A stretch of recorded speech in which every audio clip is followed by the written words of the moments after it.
brings you around at this late hour? Jonathan, I have some questions I thought you could help me with. Another case, eh? I told you to take a break, didn't I? But who am I to judge? I too am not resting well after my latest findings. Anyway, come in. Let me get you a drink.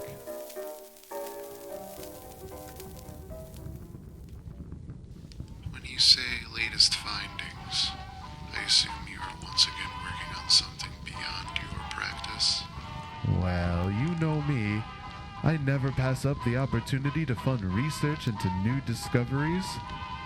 I also would like others to know that Dr. Jonathan Mills is more than just a doctor that saws off limbs to stave off infection. I also am a man of education, and I'm always looking to change the world with knowledge. How much are they paying you? The university gave me this apartment and the updated lab in here. I admit money doesn't hurt after the Huntington family took me to court for the death of their father. I still can't believe I was found liable. It isn't my fault that he fell down the stairs. Someone really should have been helping him. I mean, the man had one leg. But you mentioned latest findings. You're lucky I trust you, old friend. These are things scholars might kill over to steal the recognition for themselves, something I'm very protective of. So tell me, what do you know about the underground? Yeah, the old tunnels that go under the entire city. I was down there once, before the entrances were sealed off. There was a crime syndicate hideout there for a while. A lot of legal importing happening. They used to be owned by the Bradford Mining Company, right? You are up to date on your history. Good man. A few extra notes: the tunnels are so old, attaching almost every building in this city. The entrances aren't the only way to get in. Some cave-ins have opened up new ways to reach those depths. They actually were acquired by the Bradford Mining Company, but they existed much longer, with some saying the city was actually built on top of them, possibly indicating it was a part of an ancient temple before others resettled here. My curiosity to see if there were remnants from another civilization piqued my interest. And What we've found goes beyond cave drawings and old-world tools. We found some sort of new element, something that is not understood with properties that defy what we know about science. Pieces of this element is embedded all around the underground, showing signs that an explosion happened at one point that blew these pieces outward. The only problem is our tracing efforts to what would have been Ground Zero leads to the old Bradford Mansion property line, the only part of the underground we can't seem to get a permit to explore. Perhaps that's why the Bradford Mining Company sold, some sort of accident. They may have stumbled upon the element but lack scientific understanding to realize what they found. And maybe now someone who bought it wants to figure that out for themselves. it's so funny how things just seem to add up from conversation to conversation. My case is leading me to that mansion. Perhaps we can help each other out here? If you can get me the needed information or help to get a permit, it would be greatly appreciated. But what's in it for you besides whatever heroic deed you're performing? I need some information.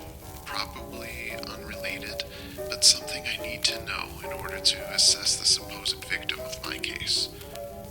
What do you know the hypothesis about the existence of other dimensions, other worlds beyond ours? And do you know of anyone working on any research related to such topics? Ah, please, let's step into my lab. I want to show you something that I think can help make you understand. Look into the microscope. What do you see? I see a purplish substance. Looks like a rock. Keep looking. Wait. It's moving now. It turned into a liquid. Look again. I don't believe it. It's solid again. But this time it's sparkling like a diamond. That is the sample I removed from what we found. But what's extraordinary, look over here. While you were looking at that piece there, I had the larger piece that the sample came from over here, putting it in water. and then shining a light on it. You see, you saw it changing states as I performed this task, almost like it was absorbing the state of this entire piece. How is that possible? Dimensions you speak of, portals to other worlds. It's not what is tied to scientific research. Instead, we focus on the dimensions we know about. Consider the first dimension, a single point in space, nothing more, nothing less. When we draw a line from that point, it becomes two-dimensional. Theoretically, something can walk along the line, but it is still flat. The third dimension adds depth, meaning the line is thicker, and we can travel deeper within that line. This is our reality, everything we see. Then we get to the fourth dimension. Time moves linear to us because we perceive everything in the third dimension, but in reality, Hinton's tesseract is a better example of the fourth dimension.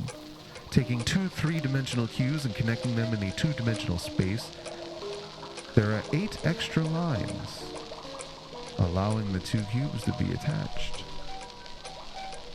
They're distorted as you look at them in the tesseract. Those lines are what we cannot see. That would be like seeing into the fourth dimension. What do you mean we can't see them? Dimensions always exist next to and with one another. Therefore, if a being could see reality in a fourth dimensional space, they would see those lines. They would see the distortions. We cannot see them because we're here stuck in the third dimension.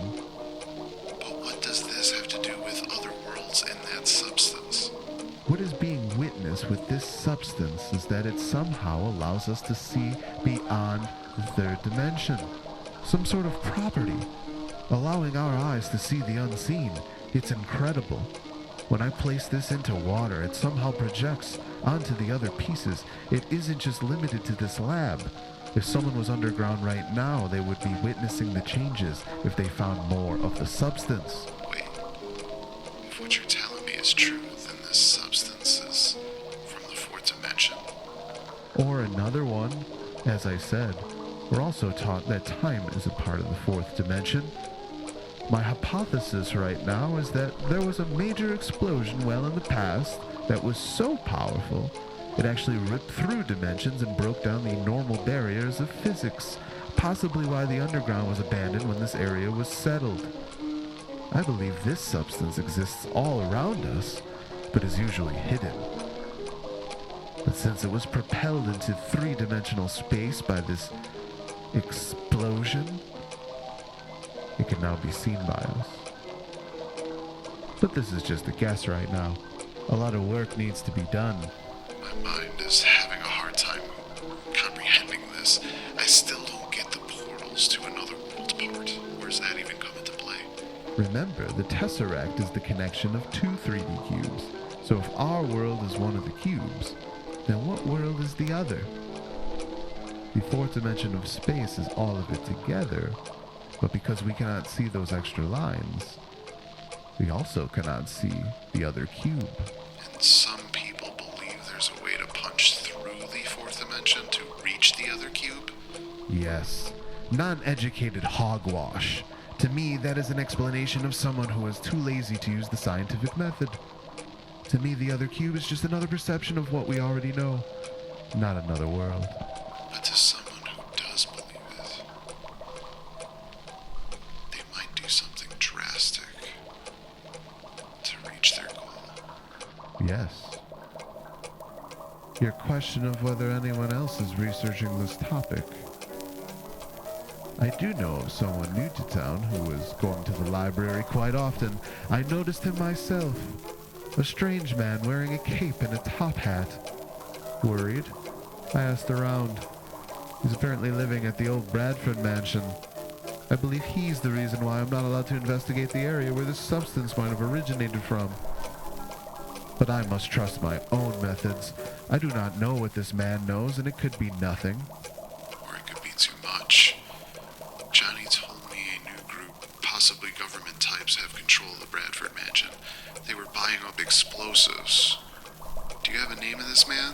I believe it was Franklin.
Welcome to the quest for the Green Ball! Lost in Dreamlands.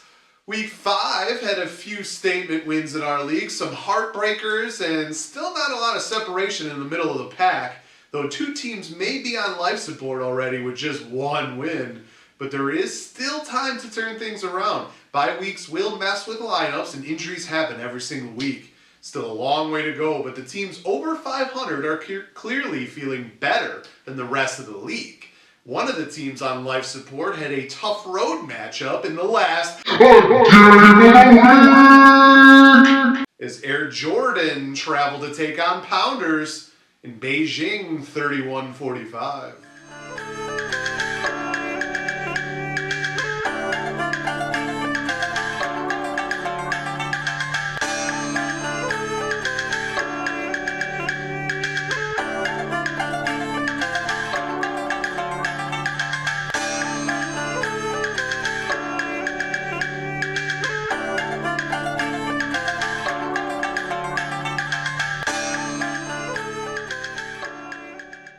Pounders put this match away on Monday night with 2 touchdowns following a gutsy benching of Breece Hall to get the 109.32 to 74.84 win.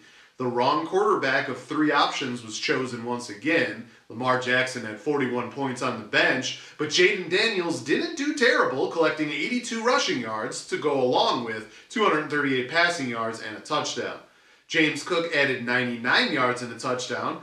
This was also a game featuring tight ends that were on opposite teams before trade. Pounders seems to have won this trade, at least this week, with Brock Bowers going off for 97 yards and a score, and Dalton Kincaid being limited to just 34 yards.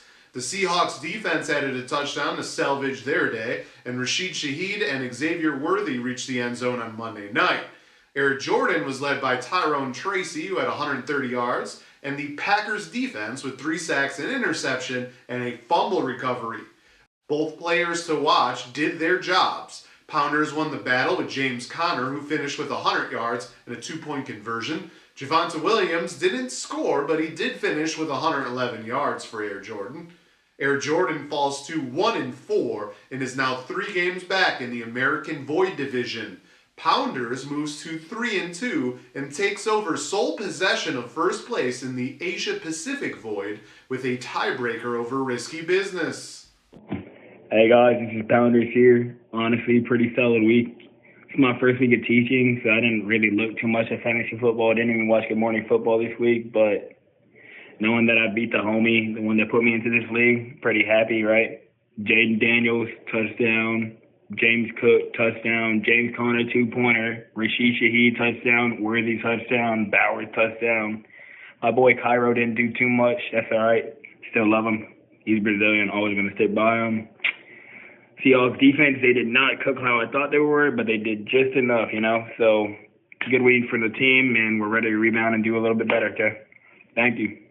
Obviously a big win for Pounders, but what about the rest of the league and what could be a defining moment for a few squads?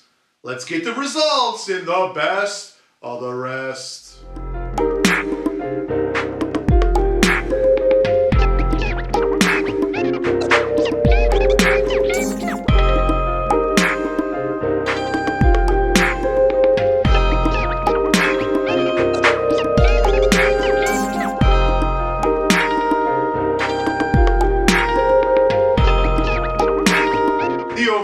Hosted Low-Key Lebowski Thor in Toronto 22-35 and collected a 78.34 to 71.7 win. CJ Stroud had 331 passing yards and a 50-plus yard touchdown, and Derrick Henry had a big game once again with 96 yards in his score.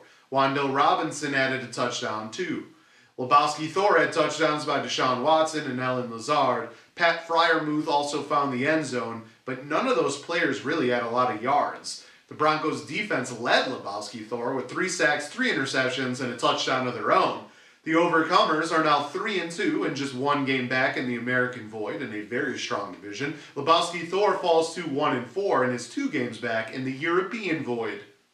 Risky Business hosted Minerva's Minions and survived a high-scoring battle, 124.1 to 114.66. Baker Mayfield had a 3-touchdown game, and Mike Evans caught 2 of those touchdowns. Kaimi Fairbairn added a couple of 50-plus yard field goals, and the Patriots defense had 3 sacks, an interception, and a fumble recovery. But the big difference was at running back, with Josh Jacobs collecting 94 yards and a score, and Kyron Williams adding 105 yards and a touchdown, though he did lose a fumble. Travis Etienne and Bucky Irving did not step up on the other side with Saquon Barkley on a bye, and it really hurt. The Minions did get an amazing 3-touchdown game by the ageless Joe Flacco to actually win the quarterback battle, which is amazing, and Brandon Ayuk finally came alive to finish with 147 yards. Young Wei Koo and the Bears defense did their jobs too, combining for 34 points. A lack of touchdowns in the struggling running backs led to this loss, though. Risky Business is now 3-2 behind Pounders in the Asia Pacific Void due to tiebreaker. The Minions fall to 2-3 and are a game back of first in the European Void. More Than Conquerors traveled to Tokyo 1981 to take on Green Acres in a Green Bowl rematch from a year ago and earned a little revenge with a nail-biting 99.5 to 96.06 win. Kareem Hunt had 117 yards and a score on Monday night to help lead the comeback. Kyler Murray had 2 touchdowns, including a 50-plus yard rushing score, and the Commanders' defense had 7 sacks and a fumble recovery. Butker also did his job with 4 field goals. Green Acres had a touchdown by Geno Smith and 72 rushing yards to pad his stats. Ramondre Stevenson added 92 yards and a score, and Nico Collins finished with a 50-plus yard touchdown, though he injured his hamstring on that play. The Vikings defense also stepped up with 3 sacks, 3 interceptions, and a touchdown. More Than Conquerors moves to 3-2 and is now in sole possession of first place in the European Void. Green Acres falls to 2-3 and is a game back in the Asia Pacific Void. The Clash at Demonhead hosted the Stellar Bitches, but they couldn't do enough in another high-scoring Week 5 battle, with the Stellar Bitches winning 128.38 to 102.36. Joe Burrow was a big reason for the win by the Stellar Bitches, 392 passing yards and 5 touchdowns, including a 50-plus yard score. He did throw an interception, but that is a beast game. Darnell Mooney also had a strong week, 105 yards and 2 touchdowns. Cam Akers added a touchdown, and Zay Flowers collected 120 yards. The 49ers defense also reached the end zone, playing pretty solid right now. Jordan Love led the Clash at Demonhead with 2 touchdowns, including a 50-plus yard score, and DeAndre Swift added 120 yards and a touchdown. Brian Robinson had just 18 yards, but he also had 2 touchdowns. And Garrett Wilson collected 101 yards and a score in his best game of the year. Jaleel McLaughlin filled in nicely for Jonathan Taylor, who wasn't in the starting lineup due to an injury. McLaughlin also reached the end zone. The Stellar Bitches are now 4-1, are in first place in the American Void by tiebreaker. The Clashhead Demon Head fall to 2-3 and are a game back in the European Void. Remember the Titans look to keep pace with the Stellar Bitches with a home match against the Elite Mother Tuckers in a battle of 2021 and 2022 champions. It was the 2021 champion, Remember the Titans, who made enough plays in a wild 121.16 to 114.58 victory. Jamar Chase and Tucker Kraft were two big reasons for Remember the Titans getting the win here. Chase had 193 yards and 2 scores, including a 50-plus yard touchdown. Kraft added 88 yards and 2 touchdowns, including a 50-plus yard score. Trey Sermon added a touchdown, and Chuba Hubbard collected 97 yards and a score. Brock Purdy also scored, and the Steelers' defense had 2 sacks, 2 interceptions, and a fumble recovery. DJ Moore had a game for the Elite Mother Tuckers with 105 yards and 2 touchdowns, while Brian Thomas added 122 yards, including a 50-yard touchdown. George Kittle also scored, and Dak Prescott picked up 2 touchdowns. Remember the Titans is now 4-1, only behind the Stellar Bitches by tiebreaker in the American Void. The Elite Mother Tuckers falls to 2-3 and are a game back in the Asia Pacific Void. The top 2 teams from a week ago will probably remain there in the power rankings, but will the computers show the Stellar Bitches some love? I mean, a 4-1 record, a high-scoring win against an opponent that has been in the top half of other rankings a few times this season, and they're the only team to beat Remember the Titans so far. I feel like they have to be in the top 5 at least, right? Well, we'll see in a second. That's the show! Check out the power rankings before you go. And remember, tomorrow we'll talk previews and a big trade that is happening at the moment. Until next time, salut.